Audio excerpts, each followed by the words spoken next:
Friends ఈరోజు వచ్చేసి ఒక సిస్టర్ అడిగారు, అన్నయ్య నేను బ్లౌజులన్నీ కుడుతున్నాను, కొన్ని మోడల్ బ్లౌజులు కుట్టేటప్పుడు నాకు కొంచెం చంక దగ్గర ముడతలు రావడం, భుజాలు జారిపోవడం ఇలాంటివి జరుగుతున్నాయి.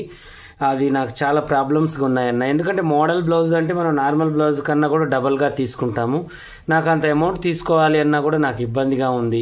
దానికి మీరు ఒక చిన్న నాకు టిప్ అనేది చెప్పండి అన్నయ్య. అసలు ఆ గూడలు ఎందుకు జారుతున్నాయి, మళ్ళీ నార్మల్ వాటికి అదే మోడల్ పెట్టి నేను మామూలు వాటికి అదే పెట్టి నేను కొంచెం ఇదిగా కుడుతున్నాను. అంటే అదే ఆది పెట్టి కుట్టినా కూడా ఏమవుతుందంటే కొంచెం తేడా అనేది వస్తుంది. ఎందుకు వస్తుంది అలా?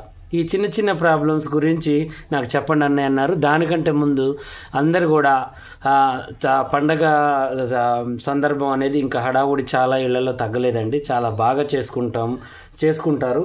ఈ యొక్క పండగ ఏంటి అంటే అందులోళ్ళు రావడం, బిడ్డలు రావడం, పెద్దవాళ్ళు చిన్నవాళ్ళు అందరు కలవడం, ఈ 3-4 రోజులు చాలా హ్యాపీగా చేసుకుంటారు. కాబట్టి మనం కూడా వీడియోలు అనేది పెట్టలేదు, ఎందుకంటే డిస్టర్బింగ్గా ఉంటుందన్నమాట. ఇప్పుడు ఏదన్నా ఫెస్టివల్ అవుతుందంటే అది మీకే కాదండి, మాకు కూడా.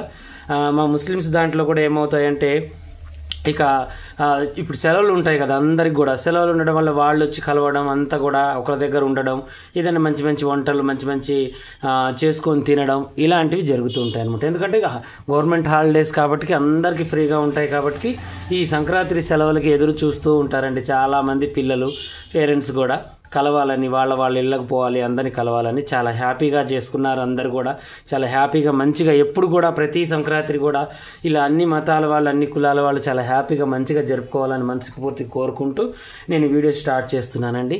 అయితే ఇక ఇప్పుడు ఈ ప్రాబ్లం అనేది ఎందుకు వస్తుంది? ఇప్పుడు నేను ఒక వీ నెక్ మోడల్ అనేది పెట్టానండి. అలాంటి వాటికి ఇంకెక్కువ వస్తుంది అనమాట. ఇప్పుడు ఇది కూడా వీ నెక్కే, నేను కట్ చేస్తున్నాను. ఫ్రంట్స్ కట్, వెనకొక్సులు వీ నెక్ అనమాట. ఇది నేను కట్ చేస్తున్నాను అనమాట. ఇప్పుడు దీనికి కూడా నేను మీకు చెప్తాను, ఓకేనా? అసలు దీనికే కాదు, దేనికైనా మీకు ఎందుకు వస్తుంది ఆ తేడా అనేది. ఇది చూడండి ఎంత మోటుగా కుట్టారో, అసలు చూడండి ఎలా పడితే అలా కుట్టేసేసారనమాట. ఇది పెద్దగా నీట్గా అయితే లేదు. ఏదో స్టిచ్చింగ్ కుదిరిందంటే కుదిరింది అన్నట్టుగా ఉండాలంటే మనం ఎవరిని కించపరచట్లేదు. ఇది ఏంటి అంటే మళ్ళీ దీని ప్రకారమే మీరు కట్ చేస్తున్నారు కన్నయ్య, ఇది అలా ఉంది అని మీరు ప్రశ్నించకముందే దాని యొక్క జవాబు ఇవ్వడం నా ధర్మం అండి. అందువల్లనే నేను చేస్తూ ఉంటాను. ఇప్పుడు మనం ఏం చేద్దామంటే ఓన్లీ లూజులు చూసుకుందాం. ఫిట్టింగ్ అనేది ఒకటి కరెక్ట్గా ఉంది, మిగతా అన్నీ కూడా ఇక మన దాని ప్రకారమే మనం పెట్టుకుందాం, ఓకేనా? ఇది ఇప్పుడు వెనక ఉక్సులేనండి. నేను కట్ చేసేది ముందు పార్ట్, కానీ 4 భాగాలలో ఏ పార్ట్ కొలిచినా కూడా మనకి కరెక్ట్గా వచ్చేస్తుంది. మనం టెన్షన్ పడాల్సిన అవసరం లేదు. ఇప్పుడు వెనక ఉక్సులలో ఒక పార్ట్ తీసి నేను కొలతకు పెట్టేశాను, నడుము సైజు. తర్వాతకు వచ్చేసి కప్పు పొడవు. ఈ చిన్నవి ఏంటి అంటే చాలా తలనొప్పి అండి. ఎంత తలనొప్పి పెడతాయంటే అసలు మామూలు ఏమో జారట్లేదు, మోడల్స్ జారుతున్నాయి. ఇలాంటివి ఏమైనా పెట్టినప్పుడు చికాగ్గా ఉంది అంటే దాని అర్థం ఏంటి అంటే తేడా ఉంటుంది, దానికి దీనికి తేడా ఉంటుంది. ఆ తేడా ఇప్పుడు నేను చూపిస్తాను. ప్రతి పనిలో కూడా ఏంటి అంటే నేను మీకు ఒక హింట్ ఇస్తాను. ఆ హింట్లో మీరు ఏం చేయాలంటే 10 రకాలుగా మీరు ఆలోచించి దాన్ని వాడుకోవాలి. నేను చెప్పిన దాన్నే పట్టుకోవద్దు. ఇప్పుడు నేను మీకు ఏది ఒక దగ్గర 28వ సైజు చెప్తున్నాను, మీరు 28వ సైజులో నేను చెప్పింది 40 సైజుకి పెడితే సెట్ కాదు. దీన్ని బట్టి మనం ఏం చేయాలి అంటే ఆ కొలతలు మార్చుకొని నేను చెప్పినట్టుగా దాంట్లో చేయాలి, కానీ కొలతలు మాత్రం సేమ్ పెట్టొద్దు. దానివల్లనే మీకు ఈ తేడాలు అనేవి వస్తున్నాయి అన్నమాట చాలామందికి. ఇలా ఓకేనా, ఇలా పెట్టుకోవాలి. ఇలా ఇప్పుడు పొడవు లోజు తీశాను. నేనేంటి అంటే ఏదైనా సింపుల్గా షార్ట్ కట్గా చెప్పడం నాకు బాగా అలవాటు అండి. అదేంటంటే ముక్కలు తెంపి పాడేస్తాను అనమాట, ఏది కూడా ఆలోచించను. ఇది మీరు బ్యాక్ పార్ట్ అనుకోండి, ఫ్రంట్ పార్ట్ కాదు. నేను ఓన్లీ ఏంటి అంటే మీకు మోడల్ చూపించాను అది, కానీ నేను ఇప్పుడు ఫ్రంట్ అయినా బ్యాక్ అయినా మనం ఇలాగే వేస్తాం కాబట్టి ఇది బ్యాక్ పార్ట్ అనుకోండి. దీనికి డ్రాయింగ్ వేసి మీకు ఎక్స్ప్లెయిన్ చేస్తాను, బాగా అర్థం చేసుకోండి. ఇప్పుడు మనకి నడుము ఇక్కడ ఎంత ఉంది? మనం నడుము అంటే మొత్తం కొలవద్దు, కేవలం మనం 4వ భాగాన్ని కొలవాలి. 6.5 ఉంది అంటే మనం ఒక షోల్డర్ ఎంత పెట్టవచ్చు? మినిమం 6 పెట్టవచ్చు. ఇప్పుడు 6 అంటే 12. ఇప్పుడు ఈమెకి మనం కాలర్ పెట్టాలనుకుంటున్నాం అంటే 14 పెట్టాలి, అంటే 7 పెట్టాలి. 7 పెట్టినప్పుడు మనకి ఇప్పుడు ఇక్కడ ఎంత వచ్చింది? 6 వచ్చింది. అయితే దీంతో మనం కొలుచుకోవద్దు ఎప్పుడైనా కూడా. నీకు ఒకసారి ఏమవుతుందంటే షోల్డర్ ఎక్కువగా ఉంటుంది, నడుము తక్కువగా. కొంతమంది ఇలా ఉంటారు ఒకేసారిగా. ఇక అలాంటి వాళ్ళకి మనం ఏం చేయాలంటే దానికి తగ్గట్టుగానే, అంటే ఇప్పుడు ఈ షోల్డర్ ఇలా ఉంది కదా, దీనికి తగ్గట్టుగానే ఇలాగే పెట్టుకుని కొంచెం ఎక్కువ చెస్ట్ లూజ్ ప్రకారం చేసుకోవాలి. ఇప్పుడు ఇక్కడ కన్నా ఒక 1/2 ఇంచ్ తక్కువ ఉండేటట్టుగా. ఒక్కొక్కసారి మనం నడుము లూజ్ ప్రకారం పెట్టుకున్నా కూడా సెట్ అవుతుంది. అది దేనికి, నార్మల్ బ్లౌజులకి, కొంచెం నెక్కులు కిందికి ఉన్న వాళ్ళకి. కానీ హై నెక్కులు అంటే కాలర్ కానీ బోట్ నెక్ కానీ ఎలాంటి వాళ్ళకి నడుము సైజుతో కొంచెం తేడాలు ఉన్నప్పుడు చెస్ట్ కంటే కొంచెం తక్కువగా వచ్చేటట్టుగా చూసుకోండి. అంతే, ఇక మనం ఇక్కడ చేయాల్సింది ఏమీ లేదు. ఇది ఎందుకు చెప్పాను నేను ఇప్పుడు అంటే, ఈ షోల్డర్లో మనం ఏదైనా తేడా చేస్తేనే భుజాలు అనేవి జారుతాయి. ఒకటి, ఫస్ట్ ఆఫ్ ఆల్ మన షోల్డర్ కరెక్ట్గా పర్ఫెక్ట్గా చేసుకునేటట్టుగా ఉండాలి. దీంట్లో కొంచెం మార్పు అటు ఇటు అయినా, ఒక 1/2 ఇంచ్ తేడా వచ్చినా కూడా మనం ఇప్పుడు 1 పార్ట్ మీద 1/2 ఇంచ్ పెడితే మనకి 4 మీద 2 ఇంచుల తేడా వస్తుంది. అది బాగా గుర్తుంచుకోండి. బ్లౌజ్ అనేది కరెక్ట్ మెజర్మెంట్ అండి. ఇక కొంచెం కూడా అటు ఇటు కావద్దు. మీరు ఒక పాయింట్ మందం మీరు ఇక్కడ లూజ్ పెట్టారనుకోండి బ్యాక్ పార్ట్కి, ఇప్పుడు ఇది 5 ఉంది, 5 పెట్టారనుకోండి, ఈ 4 పాయింట్లు, ఈ 4 మడతల మీద మీకు 2 ఫ్రంట్లు 2 బ్యాక్ల కింద 4 పాయింట్లు 1/2 ఇంచు దొబ్బేస్తుంది అనమాట. అది టైట్ అయినా లూజ్ అయినా అది బాగా గుర్తుంచుకొని ఎక్కడ పెట్టాలి ఎక్కడ పెట్టొద్దు అనేది అది మనమే ఆలోచించుకోవాలి. ఓకేనా? ఇక ఇదైతే మీకు అర్థమైంది కదా. ఇది ఎవరికి, ఓన్లీ భుజాలు వెడల్పుకుంటే నడుము చిన్నగా ఉన్న వాళ్ళకి. మళ్ళీ మిగతా వాళ్ళకైతే ఇలా చేయొద్దు. ఇది నడుము సైజ్ ప్రకారం ఇది పెట్టుకోవాలి, దీని ప్రకారం పెట్టుకోవాలి. అర్థమైంది కదా. ఇప్పుడు ఈ యొక్క షోల్డర్ ఎందుకు మనకి జారుతుంది అంటే, మోడల్ వాటికి ఏం చేస్తామంటే, మనం ఎక్కువగా ఇప్పుడు ఈ మోడల్ ఉంది, ఈ మోడల్ని మనం ఏం చేస్తామంటే ఎక్కువగా ఇప్పుడు ఇది మోడల్ ఇలా కట్ చేసాము, దీనికి ఏమో పూసలు కుట్టింది, ఇది పెద్ద బరువు ఏం కాదు. మనం లేసులు వేయడము, మొగ్గలు వేయడము, లేదంటే వర్క్ చేపియడము, ఏదో ఒకటి చేయడం వల్ల ఏమవుతుంది, ఈ క్లాత్కి మించి బరువు అవుతుంది అనమాట. ఇప్పుడు ఇది వచ్చేసేంది మనకి జార్జెట్ క్లాత్. ఈ జార్జెట్ క్లాత్కి బరువైన వర్క్ అంటే మనం మొగ్గలు పెట్టినా, లేసులు పెట్టినా, ప్యాచ్ చేసినా, ఏదన్నా వేసినప్పుడు ఏమవుతుంది, బరువు అవుతుంది అనమాట. ఆ బరువు ఏమవుతుందని మనం కుట్టేటప్పుడు కొంచెం ఇచ్చకపోవడం, ఆ బరువు వల్ల కూడలు జారిపోతూ ఉంటాయి. అలాంటప్పుడు మీరు ఏం చేయాలి అంటే, ఓన్లీ మోడల్ వాటికి, ఇప్పుడు నార్మల్గా అయితే మీరు 2 పెడితే సెట్ అవుతుంది. ఇప్పుడు ఆ సిస్టర్ అడిగింది ఇదే, మళ్ళీ నేను మోడల్ వాటికి 2 పెడితే భుజాలు జారుతున్నాయి అంటే ఏంటి దాని అర్థం, మనం మోడల్ వేయడం వల్ల అవి భుజాలు జారుతున్నాయి అని అర్థం. అలాంటి వాటికి మీరు ఏం చేయండి అంటే, ఒక పాయింట్ తగ్గించుకొని చేయండి. ఈ ఒకటే కొలత మీద నార్మల్గా కుడితే జారట్లేదు, మోడల్ పెడితే జారుతుంది అంటే దాని అర్థం మనకేంటి అంటే, బరువు ఎక్కువ అయ్యో లేకపోతే ఏదైనా లేసులు వేయడం వల్ల మనం మోడల్ వేసేటప్పుడు ఏం చేస్తామంటే బాగా గుంజుతూ ఉంటాం అనమాట, క్లాత్ని సాగదీస్తూ ఉంటాం. అలాంటప్పుడు క్లాత్ సాగిపోతూ ఉంటుంది, అప్పుడే ఈ ప్రాబ్లం అనేది వస్తూ ఉంటుంది అనమాట మనకి. ఇక ఈ చిన్నవి మనం ఏం చేయాలంటే ఇవి అర్థం చేసుకోవాలి. ఇక్కడ ఒక 1/2 ఇంచ్ తగ్గించుకొని చేసుకోవాలి. అది ఎప్పుడు మామూలుగా మనం మోడల్ పెట్టినప్పుడు మామూలు మెడల్కి అంటే రౌండ్ మెడల్కి, ఇప్పుడు ఇక్కడ ఉంది చూడండి, ఇలాంటి మెడలు, ఏదైనా పలక మెడ, ఇంకా వేరే ఏదైనా 3 మూలల మెడ, ఇలాంటి ఏది పెట్టినా కూడా ఇదొక్కటి మనం ఫాలో కావాలి. ఒకవేళ బోట్ నెక్కులు, ప్రిన్స్ కట్లు, మన బోట్ నెక్ పెట్టి మన కాలర్ అలాంటివి పెట్టినప్పుడు మనం ఏం చేయాలి అంటే, ఇక్కడ పెంచుకోవాలి కొంచెం. ఇక్కడ మనకి షోల్డర్ జారుతుంది అంటేనేమో తగ్గించుకోవాలి, షోల్డర్ పెరుగుతుందంటే ఇక్కడ మనం పెట్టుకోవాలి. ఇప్పుడు కాలర్ వాటికి మోడల్స్ ఏమి ఉండవన్నా అని అంటారు కొంతమంది, ఏంటంటే మధ్యలో హోల్ పెడతారు. ఈ హోల్ వల్ల మనకు ప్రాబ్లం ఏముండదు, ఎందుకంటే ఇది ఇక్కడ చుట్టూ కూడా క్లాత్ ఉంది కాబట్టి మనకి దీనికి పెద్ద ప్రాబ్లం అనేది ఉండదు, దీన్ని పెట్టుకోవచ్చు. ఎందుకంటే ఇక్కడ మనకి ఉంటుంది, క్లాత్ ఉంటుంది, ఈ హోల్ ఇక్కడ ఎక్కడైనా పెట్టినా కూడా ఈ క్లాత్ అంతా ఆపుతుంది, మనకు ప్రాబ్లం ఏమి ఉండదు. వస్తే ఇక్కడ కొంచెం లూజ్ వస్తుంది, మనం టైట్ కొంచెం కుట్టేసుకుంటే సరిపోతుంది అంతే. దానికి మించి అయితే మనం ఏం చేయాల్సిన అవసరం లేదు. కానీ షోల్డర్ ఒక్కటి మాత్రం మనం మనిషిని బట్టి, మోడల్ని బట్టి, మనిషిని బట్టి అంటే మళ్ళీ ఒక మనిషికి 5 ఇంచులు ఉంటే మనం మోడల్ ఏం చేయాలి, 1/4 5 ఇంచులే పెట్టుకోవాలి. అలా కొలతలు అనేవి కొద్దిగా మారుతూ ఉంటాయి. మోడల్కి ఒక విధంగా, నార్మల్ దానికి ఒక విధంగా, అలా కొంచెం జారుతుంది, కొంచెం భుజాలు జారుతున్నాయి, పట్టేస్తున్నాయి, కొంచెం తేడా ఉన్నాయి అని అంటే కొంచెం మనం ఆలోచించాల్సిన పని అనమాట. ఈ ఎక్స్ప్లెనేషన్ మీకు అర్థమవుతుందని నేను కొంచెం మీకు అర్థమయ్యేటట్టుగా తక్కువ సబ్జెక్టే కానీ మీకు ఎక్కువసేపు చెప్పానమాట. ఇలాగే ఈరోజు వచ్చేసి ఒక మంచి మాట, ప్రతి మనిషి మధ్యలో మనకి గౌరవం పెరగాలన్నా, ఇంకా వేరే ఏదైనా స్టేటస్ పెరగాలన్నా కూడా డబ్బుతో ముడిపడి ఉందండి ఈ రోజుల్లో.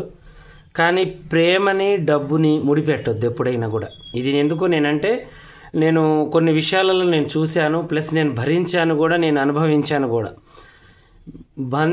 బంధం ఏంటి అంటే ఎంత గొప్పదంటే, దాన్ని డబ్బుతో ముడేసుకున్నారు అనుకోండి, ఇప్పుడు అది చాలా ఆ బంధానికి మనం కించపరిచినట్టే, అది వేస్ట్ బంధం అన్నట్టు. ఎప్పుడైనా కూడా డబ్బుకి మన బంధానికి ఎప్పుడు ముడివేయద్దు. ఇప్పుడు తల్లి ప్రేమ ఉంది మనకి, తల్లి ప్రేమని మనం వెలకట్టలేస్తామా? నేను ఎగ్జాంపుల్ చెప్తున్నాను. తండ్రి ప్రేమని వెలకట్టలేస్తామా? చేయలేము. ఎందుకంటే అది బలాదూర్, దానికి సముద్రాన్ని కూడా మనం అంచెలంచెలుగా రోజు నీళ్లు తోడితే అయిపోతుంది, కానీ తల్లి తండ్రి ప్రేమ అనేది అయిపోద్ది. వాళ్ళు చచ్చిపోయిన దాకా మనల్ని ప్రేమిస్తూనే ఉంటారు. కోపం ఉన్నా ద్వేషం ఉన్నా దేవుడితో మనస్ఫూర్తిగా కోరుకుంటారు కదా. ఒకవేళ వాళ్ళకి చూడకపోయినా, దేవుడా నా కొడుకు ఎక్కడున్నా, నా బిడ్డ ఎక్కడున్నా చల్లగా ఉండాలని. వాటితో కొంతమంది ఏం చేస్తుంటారంటే డబ్బుతో ముడివేస్తూ ఉంటారు. అది చాలా తప్పు పని అండి. ప్రేమని ప్రేమతో గెలవండి, డబ్బుతో అస్సలు గెలవద్దు. మనం అనుకుంటాం కదా ప్రతిసారి కూడా నేను వాళ్ళ కడుపులో పుట్టాను, నేను కొన్ని డబ్బులు ఇస్తే సరిపోతుంది, ఇక నేను ఇవ్వాల్సింది ఏం లేదు అని అనుకుంటారు. చాలామంది కూడా ఇప్పుడు పండగలకు వచ్చిన వాళ్ళైనా, దూరం నుంచి వచ్చిన వాళ్ళైనా, ఏదో 4 రోజులు వెళ్ళాము, మనం అక్కడ ఉన్నాము వచ్చాము, కానీ మనం వెళ్ళిన దానికి మనం ఖర్చులు లెక్క ఉంటాయి, కానీ వాళ్ళు చూపించిన ప్రేమకి మాత్రం లెక్క అనేది ఉండదన్నమాట.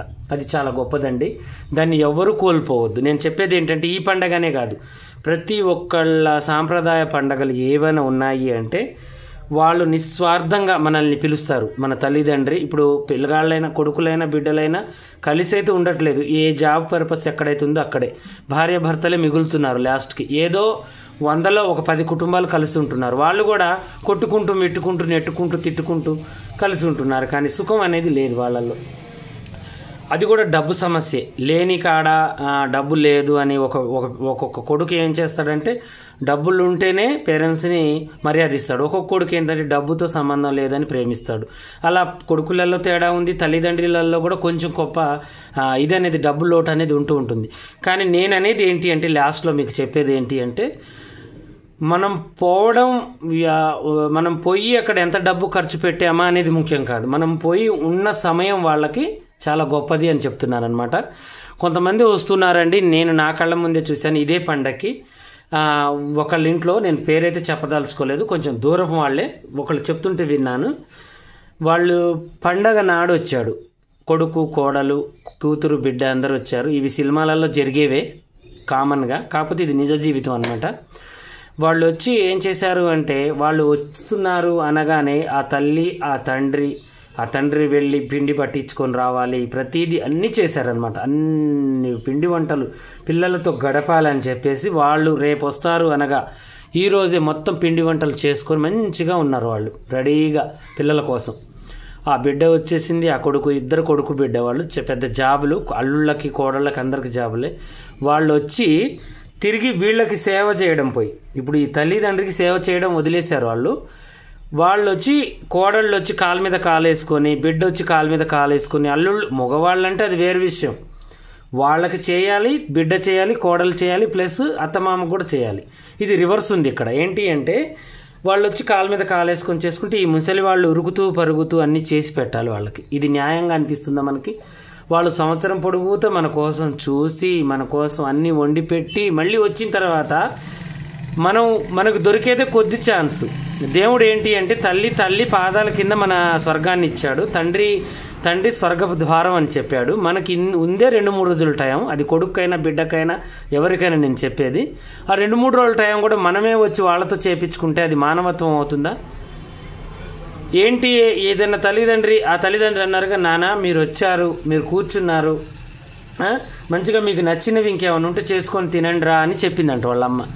చేసుకుని తినండి రా అంటే ఆ బిడ్డను, ఆ కొడుకు, ఆ అల్లుడు వాళ్ళు అన్నారంటగా, మీకు కావాలి అంటే డబ్బులు ఇస్తాము, మీరు ఏదైనా చేయించండి, మేము చేయాలంటే మాకు టైం లేదు, మాకు టైం దొరకదు. ఎప్పుడు దొరుకుతుంది టైం? ప్రతివాడు కోటీశ్వరుడైనా లేనివాడైనా మధ్యతరగతి వాడైనా కలిసిపోయేది మట్టిలోనే. వాడిని అద్దాల మేడలు అయితే పెట్టడు, ఏదైనా గోల్డెన్ బాక్సులు అయితే తయారు చేసి పెట్టరు కదా. ఆ మాటల వల్ల వాళ్ళ మనసు ఎంత నొచ్చుతుందంటే వాళ్ళు వెళ్ళిపోయిన తర్వాత వాళ్ళు వచ్చి ఏడుస్తుంటే నాకు చాలా బాధ అనిపించింది అనమాట. ఇలా వచ్చారు, ఇలా వెళ్ళిపోయారు, ఏదన్నా అంటే డబ్బుతో పోలుస్తున్నారు. ఏంటండి డబ్బు శాశ్వతమా? వాళ్ళ దగ్గర లేదా డబ్బు? మీరు ఈ రోజంటే మీరు సంపాదించగలుగుతున్నారు డబ్బు, కానీ వాళ్ళు లేని రోజు కూడా మిమ్మల్ని పెట్టారు, ప్రేమతో సాధారు. వాళ్ళు తినక మనకు పెట్టారు. మన గతం ఏంటో మనకు తెలుసు. మనం పడ్డది కొంచెం కష్టం, వాళ్ళు ఎత్తుకున్న భారం చాలా పెద్దది అనమాట. వాళ్ళు తినకనో వాళ్ళు తొడగనో మనకి పెట్టారు. మనకి తల్లిదండ్రి అంటే ఎవరైనా అంతే, అది మృగంలో కూడా కనబడుతుంది మనకి ప్రేమ అనేది. కానీ ఈ యొక్క ఆలోచన అనేది చాలా తప్పని నా ఉద్దేశం అండి. మన జనరేషన్కి ఇది మంచిగా అర్థమవుతుందని ఒక ఫ్రెండ్ లాగా, ఒక అన్నలాగా చెప్తున్నాను. మనం వెళ్ళిన వాళ్ళ కొడుకులైనా బిడ్డలమైనా కూడా ఫస్ట్ మనం ఏం చేయాలి అంటే తల్లిదండ్రిని కూర్చోపెట్టి మనం అన్ని సేవలు చేయాలి. అది నాకు తెలిసిన సంస్కారం అయితే అదేనండి. నేను వాళ్ళతో చేపించుకోకూడదు. ఎందుకు అంటే అది తప్పు. వాళ్ళు మనకి పరలోకంలో ఉన్న దేవుళ్ళు మనకు కనిపించరేమో కానీ మనకు కనిపించిన దేవుళ్ళు మన ఇంట్లోనే ఉన్నారని నేను నమ్ముతాను. దేవుళ్ళతో సమానం అయితే కాదనుకోను, ఎందుకంటే వాళ్ళ దర్జా వాళ్ళదే. వాళ్ళకన్నా ఎక్కువ ప్రేమ ఇవ్వడంలో అయితే మనకు తప్పు లేదు కదా. కనిపించిన దేవుడికి మనం ఎన్నో నైవేద్యాలు, ఎన్నో పిండి వంటలు ఎన్నో పెడతాము. కానీ కనిపించే ప్రత్యక్ష దైవాలు తల్లిదండ్రి అండి. వాళ్ళని మనం ఎప్పుడైనా ఎంత గౌరవిస్తామో, ఎంత ప్రేమిస్తామో అది మనకే ₹1,00,00,000తో సమానం. మనకి కలిసి వస్తుంది. మీరు రూపాయి పెట్టి చూడండి మీ తల్లిదండ్రికి, ₹2 మీకు చూపిస్తాడు దేవుడు. ఎందుకంటే ఆ తల్లిదండ్రి తిని నా కొడుకు, నా బిడ్డ, నా కోడలు చల్లగా ఉండాలని దీవించే దీవెనలు ఉంటాయా? అది చాలా గొప్ప దీవెనండి. వాళ్ళు కోరిన ప్రతి కోరిక దేవుడు తీరుస్తాడు. అది మనం నమ్మాలి అంతే. ఇదేదో నాకు కొంచెం తప్పుగా అనిపించి నేను చెప్పానండి. అందరూ అలా ఉండరు. తల్లిదండ్రులలో కొంచెం మంది తేడా ఉంటారు, పిల్లలలో కూడా తేడా ఉంటారు. కానీ ఈ సిస్టమ్ని కొంచెం మార్చుకొని మళ్ళీ కొంచెం ప్రేమలు పెంచుకుంటే మనం వచ్చే తరానికి కొద్దిగా ఇవ్వగలుగుతాము అనేది నా కోరిక, నా ఆలోచన అంతే. ఎవరిని ఉద్దేశించి ఎవరిని నొప్పించాలని అయితే కాదు. ఓకేనా? పండగలు అనేవి పెట్టింది ఎందుకు అంటే అందరూ కలవాలని పెట్టారు. మనసు పర్దలతో, గొడవలతో, ఏదో పాత గొడవలతో దూరమై, అక్క తమ్ముళ్ళు దూరమై, తల్లి కొడుకులు దూరమై, తల్లి బిడ్డలు దూరమై ఉండాలని కాదు. ప్రతి ఒక్క సంవత్సరంలో ఇలాంటి పండుగలు వచ్చినప్పుడు ఎవరిది తప్పున్నా లేకపోయినా మీరు తల దూర్చి మీ తల్లిదండ్రి ఇంటికి వెళ్ళండి. వాళ్ళకి చాలా గొప్ప మనస్తత్వం ఉంటుంది. వాళ్ళు మిమ్మల్ని స్వీకరిస్తారు. పైకి తిట్టినా కూడా మనసులో ఆదరిస్తారు. మీకు అలాంటి బాధ ఏమీ లేదు, ఎలాంటి తల్లిదండ్రి అయినా. ఓకేనా? ఇక కోపతాపాలు ఏమైనా పక్కన పెట్టి ఇలాంటప్పుడు మంచిగా కలవండి, హ్యాపీగా ఉండండి. అందరూ ఎప్పుడు కూడా ఇలాగే ఉండాలని మనస్ఫూర్తి కోరుకుంటూ, ఎవరిని ఉద్దేశించి ఎవరి మనసు నొప్పించాలని అయితే ఈ విషయాలు చెప్పలేదండి. చక్కగా మీరు నా మాట కొంచెం గౌరవిస్తారనే నేను చెప్పానండి. తప్పుగా అయితే ఎవరు అనుకోవద్దు. నాకు తెలిసింది నేను చెప్పాను అంతే. ఇక మనం ఎలా అయితే ప్రవర్తిస్తామో మన పిల్లలు కూడా అలాగే ప్రవర్తిస్తానని కూడా నేను నమ్ముతాను. ఓకేనా? ఇలాగే మరిన్ని మంచి మంచి విషయాలు, మంచి మంచి మాటలు, మంచి మంచి పని కోసం మా ఛానల్ని సబ్స్క్రైబ్ చేసుకోండి.